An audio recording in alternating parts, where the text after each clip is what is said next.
on this day in 1922, exactly 100 years ago, a group of wireless manufacturers, including Marconi, founded something called the British Broadcasting Company.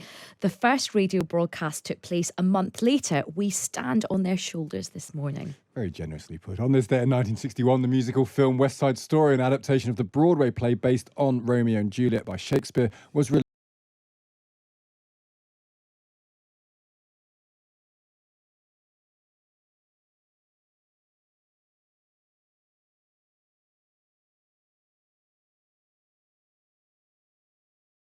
Film of that year and was the highest grossing musical film until the release of The Sound of Music, which I've still never seen, in 1965. Oh, it's so good. Is it actually good? It is. No, it is really good. Honestly, it's really, both of them bangers. Absolutely brilliant films. Brilliant. And on this day in 1931, infamous American gangster Al Capone was found guilty of tax evasion. He was sentenced to 11 years in prison for failing to file tax returns. Al Capone, of course, was the founder and boss of the Chicago outfit, an Italian-American organised crime family based in Chicago. Some estimates hold Al Capone responsible for over 200 murders, most famous of which were the Valentine Day massacres, a shootout that killed 7 men from a rival gang. And on this day, the 18th of October in 1851, the novel Moby Dick was published for the first time in England. Written by Herman Melville, it is about a sailor's obsession with tracking down and killing an elusive whale. Philip Hoare is a writer who instigated the Moby Dick Big Read project. He's also Professor of Creative Writing at the University of Southampton. He wrote a great book also called Leviathan. Philip, good to speak to you. Good morning. Now, Moby Dick, I struggled with in my early 20s, and I read it again in my late 30s and absolutely loved it. But I did need to devote some energy and some time and some patience to it. It's not an easy read, is it, even though it's a very rewarding one? Well, it's 136 chapters for a start. So even in the smallest edition, it's a big, fat, Bible-like book. But yeah, you can actually, because... So the premise is very simple. Man gets leg bitten off by whale. Man goes in search of whale, and then I'm not going to do a spoiler and tell you what the ending is. But it's very.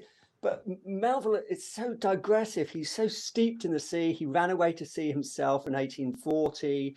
Lived amongst quotes cannibals in the Marquesa Islands.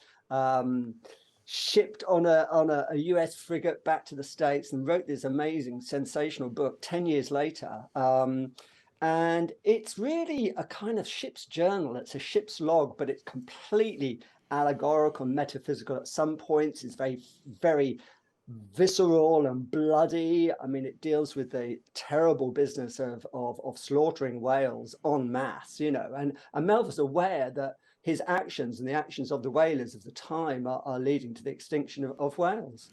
I was telling Aisha, there's even a chapter on the foreskin of the whale called the cassock. So there's like 4 pages on the whale's foreskin. So it's a sort of... Which the sailor pulls on the foreskin like a giant condom. Yeah. Oh, just the snood. It is a foreskin snood made of whale flesh. But that kind of points to... This is a mad attic of a book, isn't it? That when I read it, the first 100 pages read to me a bit like a Dickens novel. They're very straightforward. And then it gets, when he finally gets on the boat with Ahab, then it starts to get very metaphysical and odd. But there's kind of a straightforward novel that's been swallowed by a giant whale of other things going on. Absolutely. I mean, he was in London, funnily enough, when the idea came to him. He was visiting London in 1849, trying to sell an earlier book, and he's a great drinker, Melville, and he gets drunk and he's going down Oxford Street and he believes whales are swimming down behind him in Oxford Street. And he gets this idea,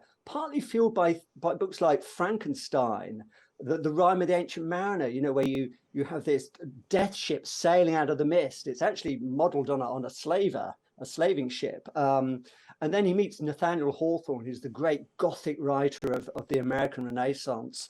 And his idea of writing a blockbuster, you know, career-saving, because he's really down in the dumps as a writer. So he's trying to write this real blockbuster, but it gets infected by this darkness, the darkness of American genocide by the Salem witches, by the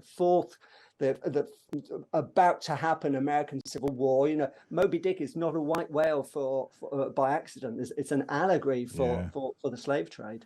It's just it's so good to hear you speak about it. It is a magnificent book, and if people have never given it a go, I think you'll have been giving them great encouragement now.